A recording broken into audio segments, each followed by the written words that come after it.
Behold the 6th generation Toyota 4Runner.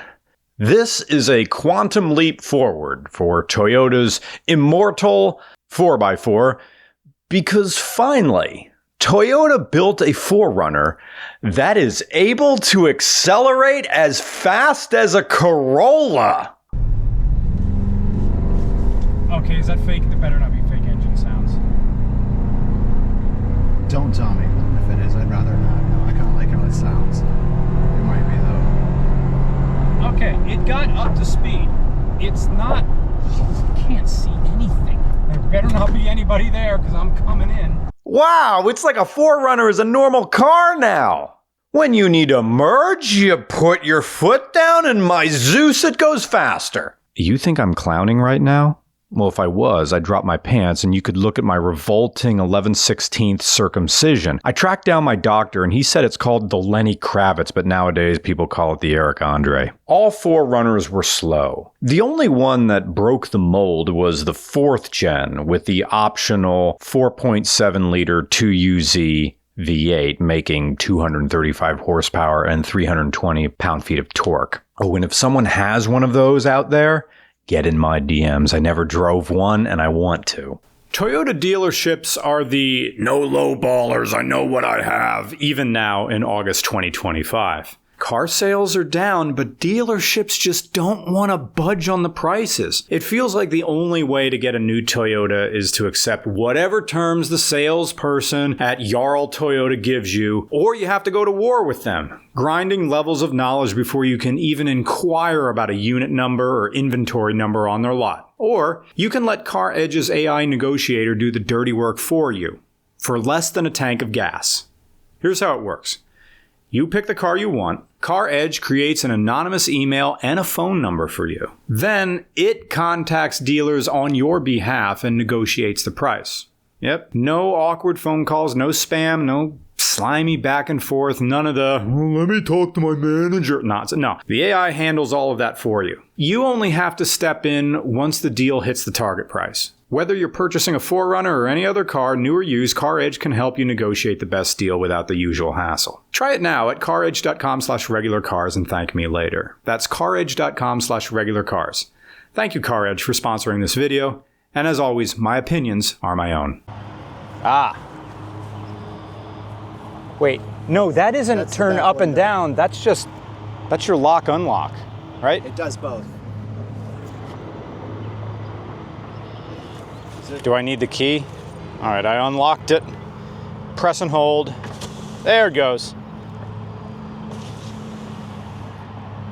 Interesting that they removed the window up and down button from the key. You can't do it with the key anymore. You can't do that. Huh. The driver and passenger door handles have a touch-sensitive zone where you can also remotely lock it. Ah. There is no, I don't see a key hole in the rear anywhere. Is that just a button? .IForce Max? What is up with this little bat? Is that supposed to do something? It's like a picture of the Earth's horizon there. It's like one of those balance things that you used to get that had a little hologram in it. The 6th generation 4Runner, or N500 if you want to sound cool, achieves its acceleration with 326 horsepower and a beefy 465 pound-feet of torque. How'd it do that? The only engine option is the T24A FTS, which is a 2.4-liter turbo 4-cylinder. So how is that making 465 pound-feet of torque? That's 3S GTE drift car numbers. Hybrid. TRD Pro 4Runners are hybrids now. I'm a big boy off-roader, and I spend all my time in nature, but I hate the environment. No, I don't want my favorite car to be a hybrid. Calm down, Troy. This isn't a traditional hybrid. It's not? No, it's not. Put down the creatine. You already had a teaspoon today, and more isn't going to do anything. You're just going to pee it out. This is not a gas-saving hybrid. This is a make-it-not-slow hybrid. The 4Runner's drive battery is only 1.87 kilowatts compared to a 5th gen Prius's drive battery, which is 13.6 kilowatts. What's the mile per gallon difference between the gas-only 4Runner and the hybrid TRD Pro? Well, the gas one makes 21 miles per gallon combined. Hybrid, 23. Ooh, 2 mile per gallon difference. But you get about 100 more pound-feet of torque from a dead stop. And that'll come in handy when crawling around on a trail. And we haven't even talked about the low-range gear set yet. But what if a rock pierces the battery off-road? Lithium-ion batteries explode. See, I have 20 videos saved on my phone. Look. See, here's a guy, and he stabs the lithium-ion battery with a railroad spike and a 10-pound sledge. Look, it catches fire. Look, no one pays attention to me. I see you're concerned, and you're right to be. Once Li-ion batteries catch fire, they don't go out. Fire crews need Olympic pool volumes of water to put them out. But you've been really chill about your saddle-mounted fuel tanks that Toyota just slings underneath 4Runners since the 80s. They catch fire. And second, the traction battery, which is what Toyota calls their hybrid drive batteries, is mounted under the rear cargo floor, but above the spare tire. It's in its own special compartment, armored from the top and the bottom. Trust me, it's safe. The previous 4Runner, the 5th gen, was in production far longer than most vehicles were in the modern era, from 2010 to 2024. That's 14 years. And over those years, the revered 4x4 got more aggressive, transforming from a nondescript, capable suburban-style SUV in 2010 to a new male black pill. I don't need a woman. I just need a ball-peen hammer to hit myself on my right ball and my right ball only. Women just want your money anyway. I'm about to bum everybody out here at Buffalo Wild Wings. And now that I have everybody's resigned attention, I will now plagiarize Shane Gillis jokes and also insert the N-word into them. So when the 6th generation arrived, I hoped Toyota would tone down the male loneliness styling language. Nope, they leaned into it. It's got B-52 buttons and switches and a bolt-action gear shifter. The drive mode selector is a scoped adjustment ring. I never served in the military, and if I did, I flew a desk at Harrisburg Air National Guard. But I don't correct people who assume I saw combat. Am I driving to Weiss Markets? No, I'm on a mission. I pushed the non-functional auxiliary buttons before I pressed the start button. This isn't a civilian automobile. It's a Sikorsky H860 that I didn't qualify for because my boss found my mechaphilia roleplay logs. I won't go to therapy unless the word tactical appears on the practice's website. Hey, TRD owner, what was your favorite crayon color? Black. What was your favorite letter of the alphabet?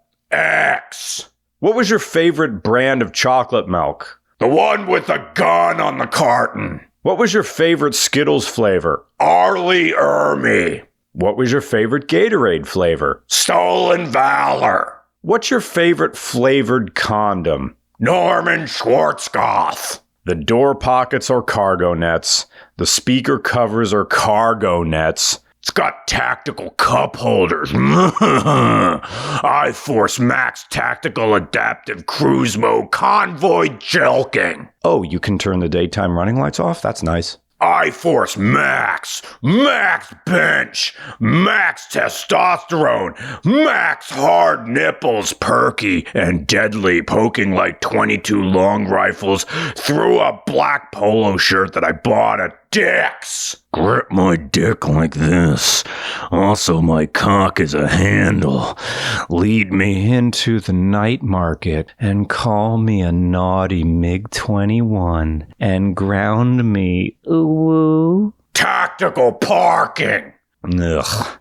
Even the volume knob looks like a damn rangefinder control. Look, I love 4Runners. I owned a 3rd gen. I miss it dearly. But I don't hate this. I understand that the 4Runner is the most conservative 4x4 in the modern era. Toyota makes changes with the 4Runner very slowly and very deliberately. Adding a hybrid drive is the most radical thing Toyota has ever done to the 4Runner. And I'm including the TRD supercharger kit for the 3rd gens and the 2UZ V8 in the 4th gens. But it still has a live rear axle with a 3-link. Oh, and check out the spare tire. How do you lower it? The same way you always did. Does it still use the winch for the spare tire?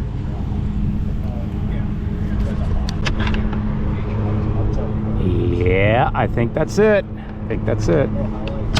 So the crank is an assembling tool, and it's located on the left-hand side of the cargo area under this little plastic cover. And I think they want me to use, they want me to use this as a handle. Oh, and they give you a nice little, prying bar for I don't know what. The hook will go all the way down and interface with a little notch. And with that, there it comes. 1980s technology. All it is a steel belted cable and a winch. I love this. They've been doing this for 30 years. And there's your... Oh, not only is it a full-size spare, it's a full-size alloy, too. Huh. Oh, wait, no, excuse me, a chain. So the only thing that changed here is the little plastic housing. Where it connects. Okay, no, it's just a little, like, urinal trough that just guides it down there. So I thought it was a steel cable. Excuse me, I'm wrong. It's a chain, just like it always was. And you can see guys with 4Runners sometimes who are on this. You'll see the chain dangling below. That means either they're on their spare tire or they're using it permanently now. And then sometimes you see people who don't crank this thing up all the way, and it's like half here and it's weeble wobbling. You gotta tell them you gotta get in there and crank that thing up good and snug. Because the thing that holds the spare tire on the 4Runners and some Tacomas by extension is just the tire deforming just a little bit. The tire itself, the sidewall, seals it up against the top. So even though it's up there, even though I've reached the top, it still isn't, I have the key in my pocket, it still isn't snug. You gotta, there. You gotta put some torque on it. So the tire just flexes a little bit and it snugs itself. It's just friction that holds it up there.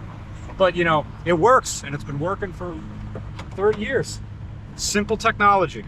Tom, the owner, just got a fixer-upper house and needed a car that can haul things and also tow things without having to worry much about maintenance. And God, I love it when people drive trucks and actually use them to do truck things. Sure, the 4Runner isn't technically a truck, although it is a truck platform, but it's more of a truck than something like a Honda Ridgeline. The 4Runner already has a lot to live up to, so it kind of makes sense to take that legacy and use it as a Trojan horse for futurism. But that's not really what this is. Yes, it has the latest in technology, but it all feels familiar. And even though I've been making fun of these buttons, there's buttons here. No touchscreen. Anything you can do with buttons. Thank you, Toyota. Yes, you do stuff through the touchscreen, but all your basic controls, they're all buttons, switches. Thank you. This is a friendly car for people who have to live in 2025, but all they want is the year 2000 again. With that said, there are a lot of unforced errors here. For example, Toyota made the mistake of not giving the driver an oh shit handle on the A-pillar. Toyota eliminated the OS handle. I'll bleep myself out, the O handle. They've screwed their seat by not putting a handle here. Getting in's not a problem. You grab the A-pillar, you can sit in.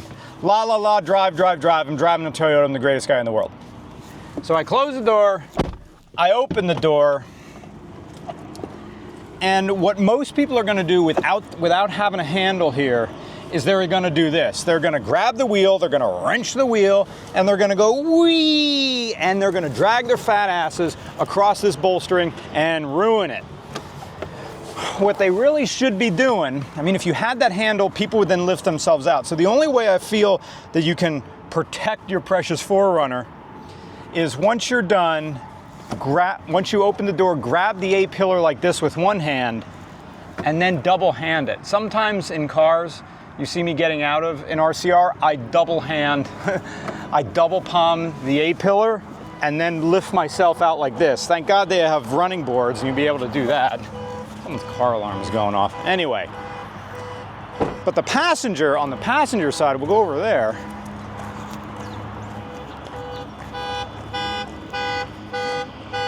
I'm literally just watching that guy, like, turning off his car alarm was like priority 2 today. Priority 1 was just getting his bicycle. The passenger side of the 4Runner does get a sort of handle.